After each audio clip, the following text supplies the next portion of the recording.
Sir grammar नहीं आती, sir translation नहीं आता, सर कैसे करें, सर चैप्टर समझ में आ जाता है, सर आंसर पूरा पता है, सर इंग्लिश कैसे लिखे, सर निबंध बहुत अच्छे से लिखना आता है लेकिन इंग्लिश में नहीं लिख पाते, आर्टिकल बहुत अच्छे से तैयार है लेकिन इंग्लिश में कैसे लिखे समझ में नहीं आता।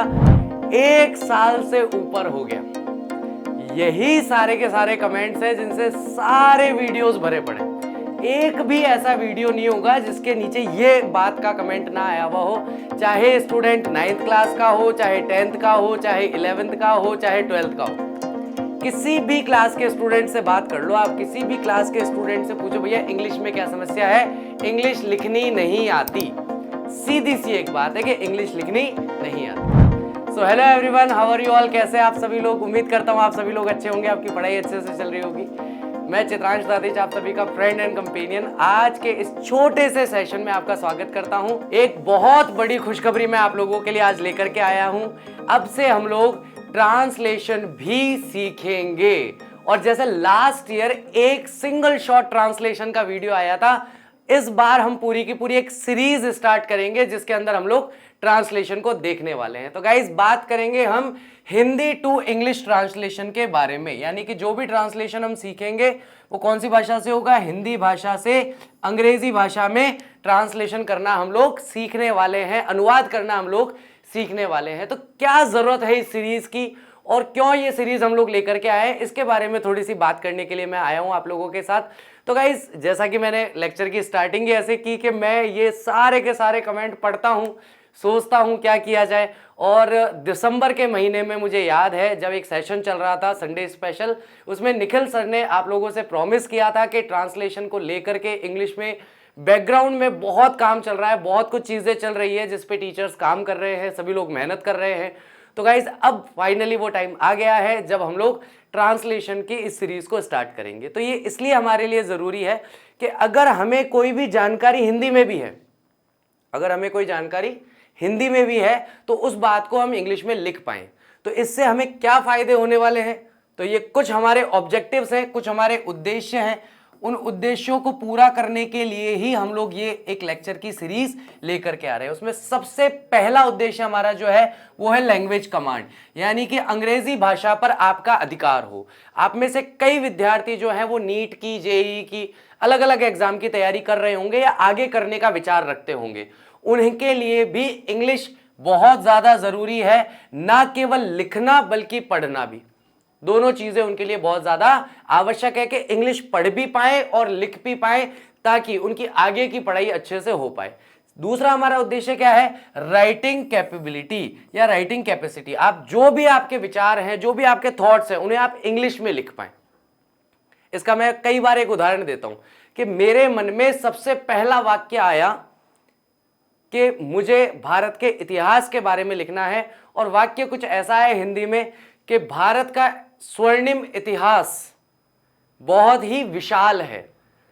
अब हिंदी में तो बहुत बढ़िया लाइन सोच ली, शानदार, मजा आ गया, एक नंबर। अब बात है इसको इंग्लिश में लिखना है, तो जो सबसे अच्छी क्वालिटी की लाइन थी आप उसे इंग्लिश में ट्रांसलेट नहीं कर पाए, तो आपने उसको छोड़ दिया। फिर आपने लिखा कि भारत का इतिहास बहुत बड़ा था, फिर लगा कि यार ये भी नहीं लिखा जाएगा, तो आप छोटा सा लिख लेते हो, भारतीय इतिहास था, खत्म। क्योंकि इंग्लिश में इतना ही लिख सकते हैं, इंग्लिश लिखनी इतनी आती है। तो राइटिंग कमांड होने से या राइटिंग कैपेबिलिटी होने से क्या फायदा होता है कि जो भी हम विचार करते हैं, जो भी हम सोचते हैं, समझते हैं, उसे हम इंग्लिश में बहुत ही आसानी से लिख सकते हैं। तीसरा और मेरा सबसे फेवरेट, ये मेरा पर्सनल उद्देश्य था जब मैं विद्यार्थी था कि मैंने इंग्लिश लिखना क्यों सीखा या इंग्लिश लिखना सीखना मेरे लिए क्यों आवश्यक था। मेरा कारण ये था, नंबर 3 पे जो है वो है less pressure to rote. Rote का मतलब यहां होता है रटना, रटंत विद्या। मुझे वो बच्चे बिल्कुल समझ में नहीं आते जो कहते हैं कि सर हम क्वेश्चन आंसर याद कर रहे हैं। क्वेश्चन आंसर याद करने के लिए है ही नहीं इंग्लिश के क्वेश्चन आंसर कभी याद नहीं करने होते, कभी उन्हें रटना होता ही नहीं है, लेकिन बच्चे रटे जा रहे हैं, सालों से रटे जा रहे हैं। एक क्वेश्चन, एक चैप्टर देखा, उसके अंदर 20 क्वेश्चन है, 20 क्वेश्चन रटेंगे। एक एमपी के बच्चे ने मेरे को एक पासबुक के पीछे वाला फोटो भेजा, एक चैप्टर के पीछे का, मैंने लास्ट अपने संडे वार्ता में बताया भी था। 50 क्वेश्चन थे उसमें, एक चैप्टर के 50 क्वेश्चन। 20 चैप्टर के कितने क्वेश्चन हो गए, सारे रट लोगे क्या? सारे रट पाओगे क्या? लेकिन अगर चैप्टर हिंदी में ठीक से समझा हुआ है और अगर हमारे पास हमारी राइटिंग कैपेसिटी है तो बताओ आपको कोई भी चीज रटने की आवश्यकता है क्या? कोई भी चीज रटने की आपको आवश्यकता नहीं रहेगी। लास्ट पॉइंट है हमारा इसमें ESPD। ESPD कहा जाता है English speaking and personality development. जब आप अंग्रेजी भाषा को जानते हैं, समझते हैं, अच्छे से पढ़ सकते हैं, अच्छे से लिख सकते हैं, तो ना केवल लिखने में बल्कि अंग्रेजी बोलने में भी आपको बहुत सहायता मिलती है। कॉन्फिडेंस आता है इंसान के अंदर। बहुत सारे बच्चों को आप ये बोलते हुए देखोगे, सर मैं इस भाषा को बोल तो लेता हूं, लिख नहीं पाता, लिख तो लेता हूं, बोल नहीं पाता। तो ये जो गैप है, इस गैप को भी हम लोग पूरा करने का प्रयास इन आगे आने वाले लेक्चर्स में करेंगे कि इसमें भी हमें बेनिफिट मिलना चाहिए, इंग्लिश स्पोकन में भी हमें यहां पे बेनिफिट मिलना चाहिए। और इंग्लिश बोलने से क्या होगा? आपकी पर्सनैलिटी डेवलप होगी, आप और ज्यादा विकसित होंगे, ना केवल भाषा के विषय में बल्कि किस तरह से बात की जाती है, अपनी टोन कैसी रखनी चाहिए, सामने वाले का हैंड गेस्चर को आप देखिए, समझिए, सामने वाले के फेशियल एक्सप्रेशन आप समझिए। तो ये सारी की सारी चीजें आपकी बेहतर होती हैं जब आप किसी भाषा को, नई भाषा को पढ़ते हैं। ठीक है गाइस? तो ये 4 हमारे उद्देश्य रहेंगे। इन 4 उद्देश्यों को पूर्ण करने के लिए, इनको प्राप्त करने के लिए हम लोग ये सीरीज स्टार्ट कर रहे हैं। हमारी लैंग्वेज पे कमांड होनी चाहिए जिसमें हम चारों चीजों को देख लेंगे। LSRW। LSRW का मतलब क्या है? Listening, speaking, reading and writing. फिर राइटिंग कैपेबिलिटी की हम बात कर रहे हैं, हम किसी भी अपने मन की बात को अंग्रेजी में लिख पाए, हमें अध्ययन के दौरान किसी भी चीज को अंग्रेजी में रटना ना पड़े, ठीक से अपनी भाषा में, हिंदी भाषा में उसे समझ लें और आगे उसे वापस से लिख पाए अपनी ही भाषा के अंदर। और ESPD आपका इंग्लिश स्पीकिंग और पर्सनैलिटी डेवलपमेंट का काम हो। अब हम ये जो लेक्चर स्टार्ट करेंगे, हमारा नेक्स्ट आने वाला जो लेक्चर होगा, उसमें बेसिकली हम लोग करेंगे क्या? पहले हम आंख बंद करके बिना कोई अर्थ समझे केवल सेंटेंस स्ट्रक्चर की प्रैक्टिस करेंगे। जहां पर हमारा सेंटेंस स्ट्रक्चर परफेक्ट होना चाहिए, उस वाक्य का अर्थ हमें समझ में आ रहा है चाहे नहीं आ रहा, उससे हमें कोई मतलब नहीं। और इसमें हम कुछ भी याद नहीं करेंगे, इसमें प्रैक्टिस इतनी करेंगे कि हमें सारी चीजें अपने आप याद हो जाएं कि किस तरह का सब्जेक्ट होने पर किस तरह की वर्ब का इस्तेमाल किया जाता है, चाहे वो वर्ब हेल्पिंग वर्ब हो, चाहे वो मेन वर्ब हो।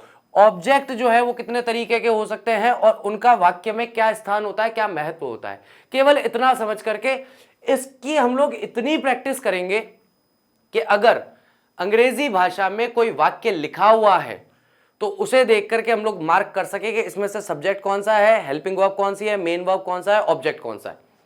इतनी जानकारी हमें सबसे पहले होनी चाहिए। तो उसके लिए हम सबसे पहले अपने सेंटेंस स्ट्रक्चर को तैयार करेंगे, उस पर बहुत अच्छा अधिकार कर लेंगे। उसके बाद हम रूल्स और डिनोट्स की बात करेंगे, लेकिन बहुत ज्यादा बात नहीं करेंगे क्योंकि हमारा उद्देश्य टेंस पढ़ना नहीं है। इस बार हमारा उद्देश्य टेंस पढ़ना बिल्कुल नहीं है। टेंस हमारे लिए आधार का काम करेगा, लेकिन कई बार क्या होता है, कुछ बातें हिंदी में अलग तरीके से कही जाती है और इंग्लिश में उनका टेंस अलग बन जाता है। इसलिए हम लोग थोड़ा सा बेसिकली कुछ रूल्स जो हमारे लिए बहुत ही महत्वपूर्ण है, केवल उन्हें देखेंगे। सारे के सारे डिटेल में रूल नहीं देखेंगे क्योंकि लास्ट ईयर का लेक्चर टेंस का पढ़ा है, डिटेल रूल वहां पे बताए जा चुके हैं। इस बार हमारा उद्देश्य टेंस पढ़ना नहीं है, वाक्य निर्माण करना है, अंग्रेजी लिखना है। दोनों उद्देश्य में फर्क है, दोनों चीजें अलग अलग है। जब हम टेंस की बात करते हैं तो वहां केवल टेंस की बात होती है, जब इंग्लिश राइटिंग की बात होती है तो कंप्लीट ग्रामर का डिस्कशन होता है। हालांकि बेस जो है वो सेंटेंस स्ट्रक्चर का ही रहता है, टेंस का ही रहता है। ठीक है? तो ऐसे यूनिवर्सल ट्रुथ हो गया, पास्ट एक्शन हो गया, डेली रूटीन हो गया, हैबिचुअल एक्शन हो गया, इस तरह के कुछ रूल्स और डिनोट्स पढ़ते हुए हम लोग चलेंगे, बीच बीच में डिस्कस करते हुए चलेंगे, मैं पूछता चलूंगा, आप बताते चलेंगे। ठीक है गाइस? तो ये दो चीजें जो है बेसिकली हम लोग इन पे कमांड करेंगे। Language is the blood of the soul. किसी भी आत्मा के लिए खून का काम यानी ब्लड का काम, हमारे शरीर में जो ब्लड है वो जो काम करता है, लैंग्वेज भी वही काम करती है।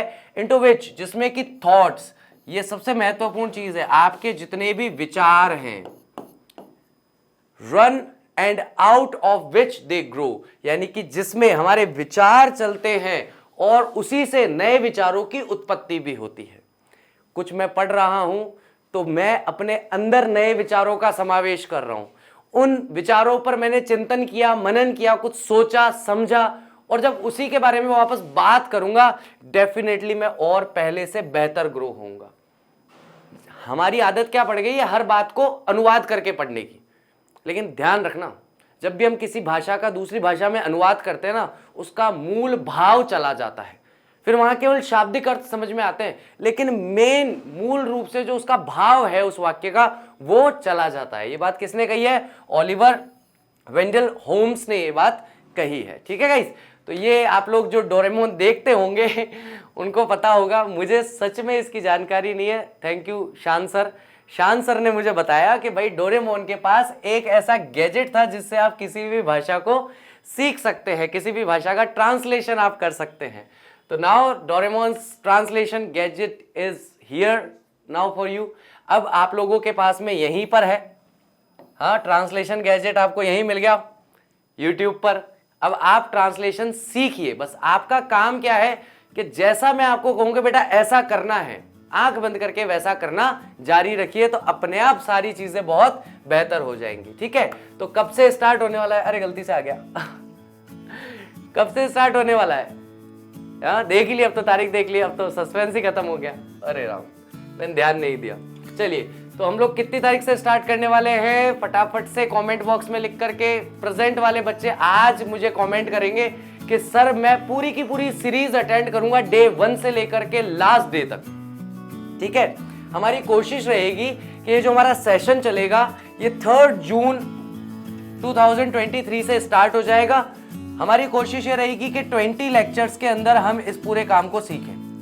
इन 20 लेक्चर्स में से कुछ आपको रिकॉर्डेड लेक्चर्स मिलेंगे और कुछ आपको लाइव लेक्चर्स मिलेंगे। लाइव लेक्चर में हम लोग प्रैक्टिस का काम करेंगे, रिकॉर्डेड लेक्चर के अंदर हम लोग सीखने का काम करेंगे। ठीक है, तो इस तरीके से इसे प्लान किया गया है। 3 जून 2023 से स्टार्ट हो रहा है। बता दीजिए भाई फटाफट से कमेंट करके, कौन कौन आना चाहता है, मेरे साथ ट्रांसलेशन सीखना चाहता है? कमेंट करो फटाफट कमेंट बॉक्स में जाकर के। हैं, नहीं करा अभी भी? फटाफट करो।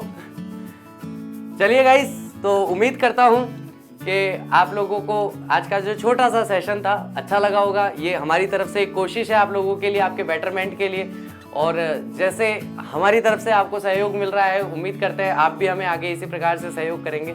Thank you very much. I will see you सून। 3 जून को मैं आप लोगों से मिलता हूं, और उसके बाद में हम लोग कुछ धमाकेदार करेंगे, कुछ आउटस्टैंडिंग सा करने की कोशिश करेंगे। अपनी पर्सनैलिटी को और अपनी राइटिंग स्किल को पूरी तरीके से बदल देंगे और शानदार इंग्लिश लिखेंगे इस साल, और 100 आउट ऑफ 100 का जो हमारा सपना है उसे जरूर साकार करेंगे। Thank you very much. I will see you soon in my next lecture. Till that take care of yourself. Bye bye. I will see you soon.